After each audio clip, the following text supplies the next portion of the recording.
मौसम बदल गया है, रुत नई है, मुसाफिर परिंदे आ रहे हैं। गौल के गौल परों को फड़फड़ाते हुए नून लीग की झील पर उतर रहे हैं।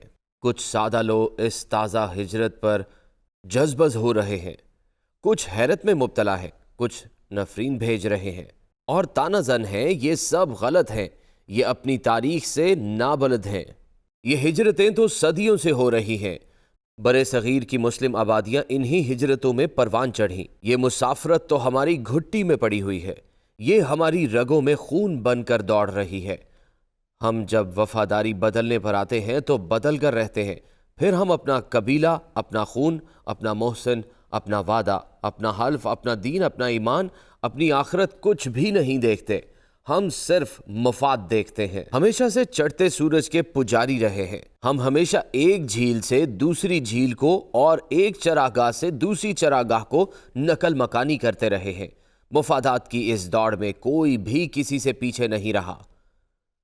बंगाल था या यूपी, कराची था या पेशावर, पश्तून था या पंजाबी, सिंधी था या बलोची, कश्मीर से था या दक्कन से, काबुल से था या जूनापुर से, सब में दो सिफात मुश्तरक थीं। मुसलमान थे और वफादारियां बदलने के माहिर। ये एक सर्द शाम थी। काबुल के इर्द गिर्द पहाड़ों पर बर्फबारी हो रही थी। ज़हीरुद्दीन बाबर एक मुहिम से लौटा तो महल के दरवाजे पर ही उसे इत्तला मिली कि दरियाए सिंध के उस पार से, जहां पंजाब की अकलीम है, मेहमान आए बैठे हैं। एक तो आलिम खान था, सल्तनत दिल्ली के हुक्मरान इब्राहिम लोधी का चाचा। दूसरा दिलावर खान था, पंजाब के गवर्नर दौलत खान का फर्जंद। दौलत खान को इब्राहिम लोधी ने पंजाब का गवर्नर मुकर्रर किया था। कुछ छोटी मोटी रंजिशें थीं। हाल ये नजर आया कि इब्राहिम ही का सफाया कर दिया जाए। चुनांचे आलिम खान और दिलावर खान दोनों गद्दार काबुल आए और बाबर को तरगीब दी कि आओ हिंदुस्तान पर हमला करो। बाबर को और क्या चाहिए था, चढ़ दौड़ा। इब्राहिम लोधी सलातीन दिल्ली के 318 साला दौर में वाहिद बादशाह था जो मैदान जंग में बहादुरी से लड़ता हुआ मारा गया। अहद शिकनी से हमारी तारीख अटी पड़ी है। हमायूं का सितारा गर्दिश में आया तो रातों को उसके इमायदीन, उसके हरीफ शेर शाह सूरी के कैंप में छुप कर जाते थे। जब भी कोई मुगल शहजादा बाप के खिलाफ बगावत का अलम बुलंद करता तो उसकी फतह की उम्मीद में खान और सरदार उसके साथ हो जाते। जैसे ही वो कमजोर पड़ता उसे छोड़ जाते। शाहजहां के फर्जंद जब बाहम परसरे पैकार हुए तो गद्दारी इस कदर आम हुई कि रिकॉर्ड टूट गए। दारा शिकवा और नगजेब की तलवार से बचकर ईरान का रुख कर रहा था। सेवन शरीफ के करीब उसने दरिया अबूर किया और दरा बोलान की तरफ बढ़ा।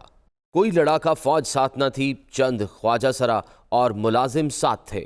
एक शख्स जीवन खान की जागीर के पास से गुजरा। ये वही जीवन खान था जिसे शाहजहां ने हाथी के पैरों तले रोंद देने का हुक्म दिया था। दारा ने सिफारिश की और उसकी जान बच गई। इससे बड़ा एहसान क्या हो सकता था। दारा ने फैसला किया कि 2-3 दिन इसके यहाँ ठहर कर आराम करे और अपने मुंतशिर हवास मुज्तमा करे। ख़वातीन ने मना किया मगर दारा ना माना। नमक हराम जीवन खान ने 3 दिन खूब खिदमत की और उसके बाद पकड़कर औरंगजेब की फौज के हवाले कर दिया। जो कुछ वफादारों ने टीपू सुल्तान और सिराजुद्दौला के साथ किया वो हमारी तारीख का सुनहरी और रोशन बाब है। उसके बाद 1857 की जंग आज़ादी का हाल देख लीजिए। जिस जिस गद्दी नशीन ने, जिस जिस खड़पेंच ने मुजाहिदीन की पीठ में छुरा घोंपा, उसका नाम तारीख में महफूज है। वही ख़ानदान है जो आज भी असेंबलियों में बराजमान है। हमारे शुरफा अंग्रेज़ों ने मार दिए और टूडी हम पर मुसल्लत कर दिए। पाकिस्तान बनता दिखाई दिया तो यूनियनिस्ट मुस्लिम लीग में आ घुसे। क़याम पाकिस्तान के बाद की तारीख सब कुछ हो सकती है, बाइसे इज्जत नहीं हो सकती। पंजाब में ममदूद दौलताना मुखासमत के दौरान सारी हदें अबूर कर ली गई। फिर दौलताना और फिरोज खान नून के दरमियान रस्साकुशी शुरू हो गई। नवंबर 1953 में दौलताना ने अपनी क़याम गाह पर पंजाब असम्बली के उन अरकान का इजलास मुनाकिद किया जो उसका साथ दे रहे थे। उन अरकान की तादाद 86 थी। मुकाबले में मलिक फिरोज खान नून ने भी अपने हिमायती अरकान का इजलास बुला लिया। ये तादाद में 87 थे। शर्मनाक हकीकत ये थी कि कुछ अरकान ने दोनों इजलासों में शिरकत की और दोनों के साथ वफादारी का अहद किया। अगर उस वक्त ऐसे दोगले किरदारों को कैफरे किरदार तक पहुंचाया जाता और निशाने इबरत बनाया जाता تو کیا عجب وفاداریاں بدلنے کی مؤثر حوصلہ شکنی ہو جاتی؟ ریپبلکن پارٹی میں اور پھر ایوب خان کی کونسل مسلم لیگ میں چہچہانے والے پرندے سب مسافر تھے۔ یہ ایک سیاستدان ہی تو تھا جس نے ایوب خان کو امیر المومنین بننے کا مشورہ دیا تھا۔ جنرل ضیاء الحق نے مجلس شورا بنائی تو ہم سب جانتے ہیں کہ کس کس کے ابا جان نے ساتھ دیا اور خوب ساتھ دیا۔ سیاستدان اپنی اپنی پارٹیوں کو چھوڑ کر یوں بھاگے جیسے پارٹیاں نہ تھیں، سانپ تھے۔ جن صاحب کو جنرل نے ریوالور کا تحفہ دیا، انہوں نے جس طرح چودھری شجاعت حسین کی کاف لیگ کو چھوڑا، وہ کہانی عبرتناک بھی ہے اور زیادہ پرانی بھی نہیں ہے۔ ایک معروف سابق صحافی جو پرویز مشرف کے عہد میں چودھریوں کے ساتھ تھے، آج بھی ایوان بالا کے رکن ہیں، مگر نون لیگ کے کوٹے پر۔ عمران خان کی کابینہ کے ارکان کی بہت بڑی تعداد مرغان باد نما پر مشتمل تھی۔ مستقبل کی کابینہ میں کم و بیش یہی چہرے ہوں گے۔ میاں نواز شریف بلوچستان گئے تو 30 سیاستدان ان کے کیمپ میں داخل ہو گئے۔ کل پرسوں ایک اور مشہور شخصیت ان کی ویگن میں سوار ہوئی۔ زبان خلق نکارہ خدا ہے۔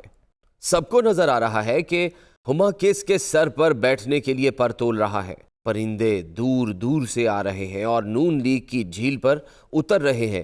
کل جہاں ویرانی تھی، آج وہاں چہل پہل اور گہما گہمی ہے۔